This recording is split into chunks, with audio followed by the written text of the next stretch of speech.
Hoje eu estou trazendo a Daniela Braguin, uma funcionária da Cooperativa de Crédito, mas tem uma história de vida bem legal e está tocando aqui, a pedido da presidência, um projeto de educação financeira com as crianças. É a nossa primeira vez que a gente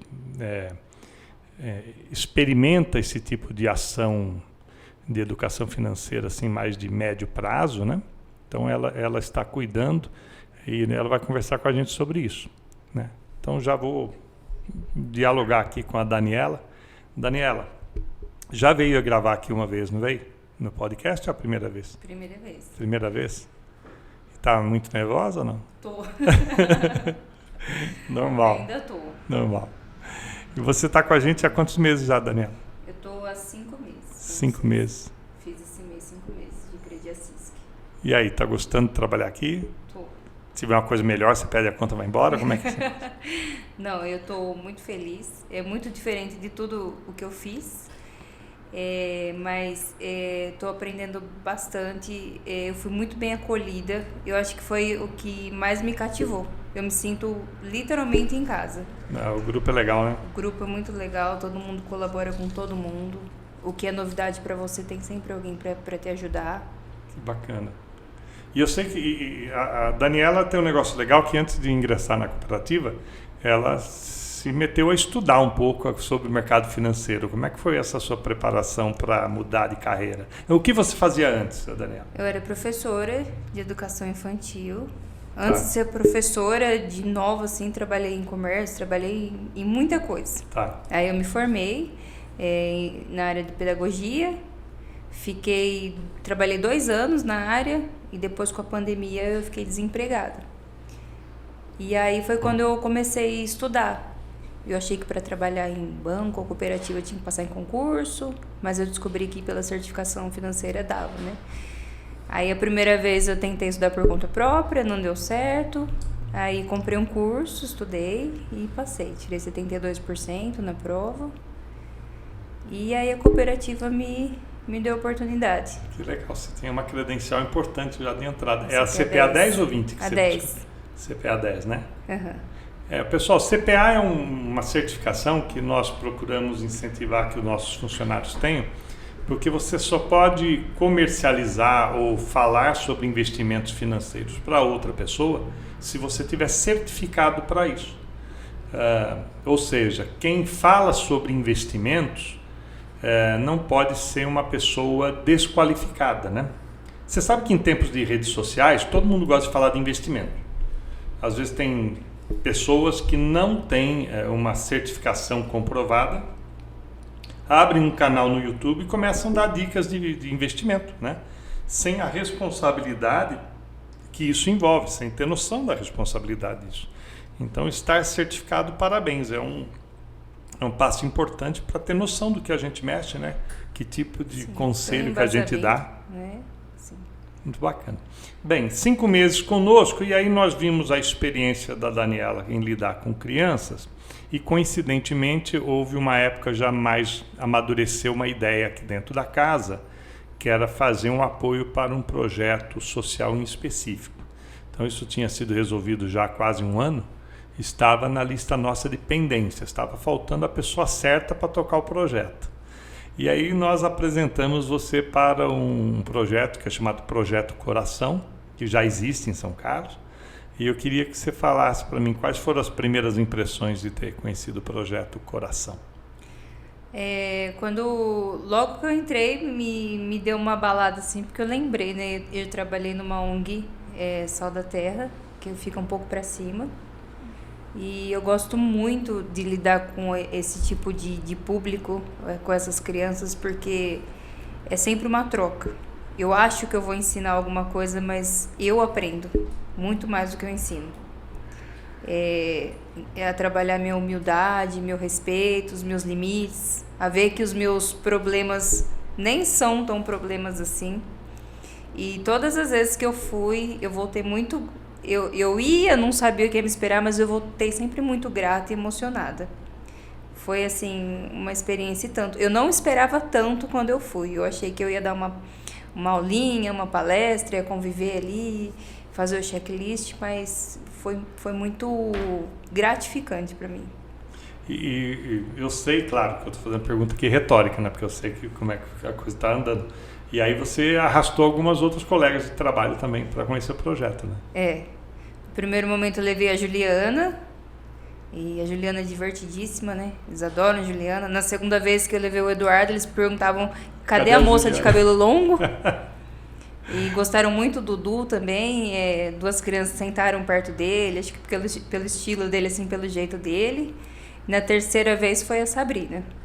Que legal. Todo mundo que estava parado, ele falou, vamos comigo, eu preciso de ajuda. Que bom, que bom. Então o projeto já tem o Silvio envolvido, você, Juliana, de certa forma, Sabrina e o Eduardo. Sim, é verdade, o Silvio foi na primeira visita. O Silvio é nosso conselheiro e tal. O Silvio que nos apresentou o projeto Coração, foi ele que nos trouxe, se eu não me engano, o primeiro prospecto e tal, para poder colocar assim numa possibilidade de atendimento. Esse projeto Coração funciona em que lugar mesmo? No Jardim Zavaglia. Jardim Zavaglia. Aqui em São Carlos, Jardim Zavaglia. E é uma região, e você falou para mim que é uma região que já tem outras ONGs também bacanas trabalhando na região.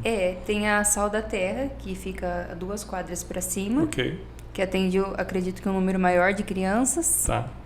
E o Projeto Coração atende quantas pessoas? 140. 140. Em média 140. Mas eu acredito que vai expandir porque eles vão trabalhar com adolescentes agora.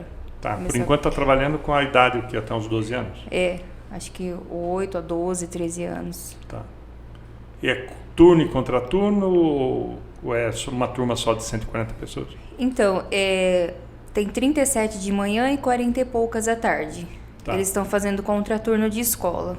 Mas tem uma menina lá que ela não está matriculada assim, saiu da escola por alguns motivos que eles estão tentando ajustar e ela fica lá o dia todo. O dia todo. Fica. E esse pessoal recebe o quê? Alimentação, local para ficar, aula? Eles têm o almoço 3 vezes na semana, acredito, pelo que me falaram, porque não tem os recursos necessários para ter o almoço todos os dias. Ok. Porque a ideia seria o almoço e o jantar todos os dias. Tá. Aí tem café da manhã e o lanche da tarde. Ok. Como todo projeto social, sempre tem limitações, né? Sim. Limitações. E o que a Cred Assis foi fazer nesse lugar? Qual uma foi? Palestra de finanças. De finanças para criança. De uma forma bem didática, bem sutil.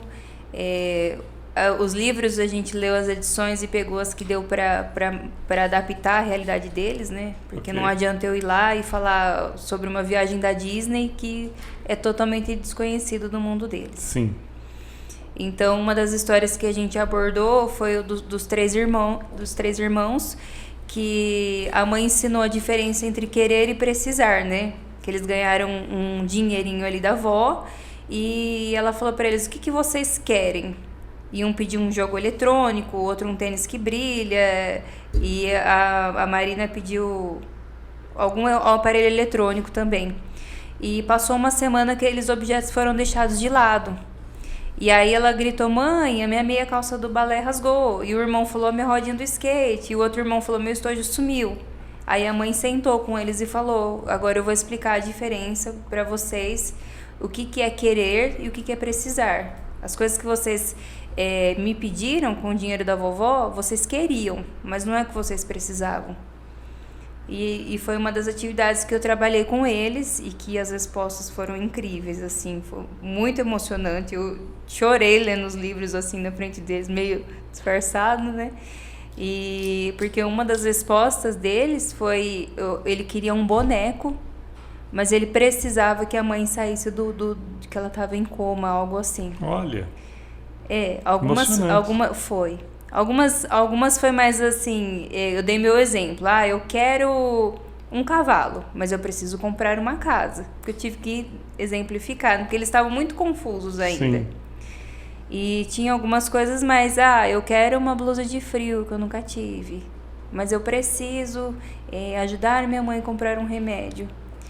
E eu percebi que tudo que eles falavam que precisavam, o dinheiro não podia comprar. Por isso que eu falei que quando eu fui lá, eu mais aprendi do que ensinei.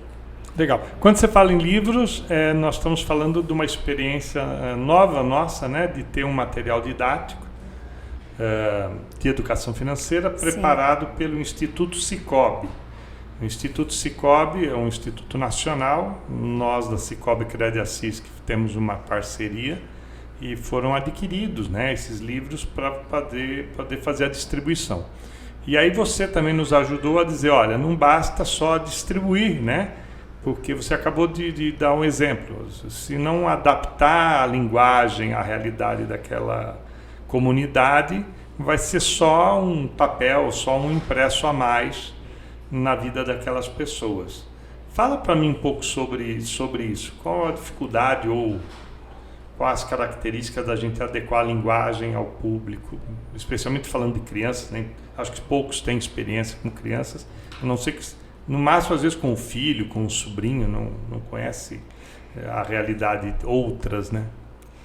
O que eu sempre, quando eu era professora e nessa também, eu tentei, num primeiro momento, sentir qual que é a visão de mundo, qual que é a percepção que eles têm. Tem um dos livros que eu até separei para um outro momento, ele fala um pouco mais sobre viagens, sobre coisas, e aí eu peguei um que estava mais simplificado a realidade deles, porque se eu for dar um exemplo de financinhas, uma viagem à praia, nem todos foram à praia. Mas quando eu trabalhava em outras escolas, as crianças já tinham essa vivência de praia, então eu conseguia exemplificar. Eu acho que para quem é professor, a gente sabe que não é só o academês. A gente precisa sentir com quem que a gente está falando, o que a gente está trabalhando e adaptar o nosso discurso a partir dali. Tá. E vamos pensar assim. As crianças, elas fizeram que tipo de atividade? Elas leram, elas ouviram, foi um misto? Como é que foi a dinâmica? Eu fiz porque nem todos têm a leitura assim, conseguem ler ainda sozinhos, eles precisam do empurrãozinho das professoras. Então eu tentei fazer, em todos os momentos que eu fiz, uma leitura compartilhada, para não ser aquela, só eu tô lendo, para eles participarem mesmo. Então, para não constranger quem não sabia ler, eu pedi para eles se voluntariarem. Quem quisesse ler, levantasse a mão. Aí eu lia uma página, o outro amigo lia outra e assim por diante. Tá, e todo mundo acompanhando a leitura. Todo mundo acompanhando. E me diga uma coisa. Estamos gravando isso aqui no final de novembro de 2023. Você acha que esse projeto dá para escalar? Dá para atender mais locais? Eu acho. Acho que dá. Acho que, inclusive, num outro momento, seria legal fazer com a participação da família. Talvez num sábado. Porque eles levam o livro para casa e passam para o pai e para a mãe, mas eu acho que seria legal fazer uma coisa familiar, sobre projetos, metas, sonhos. Ok.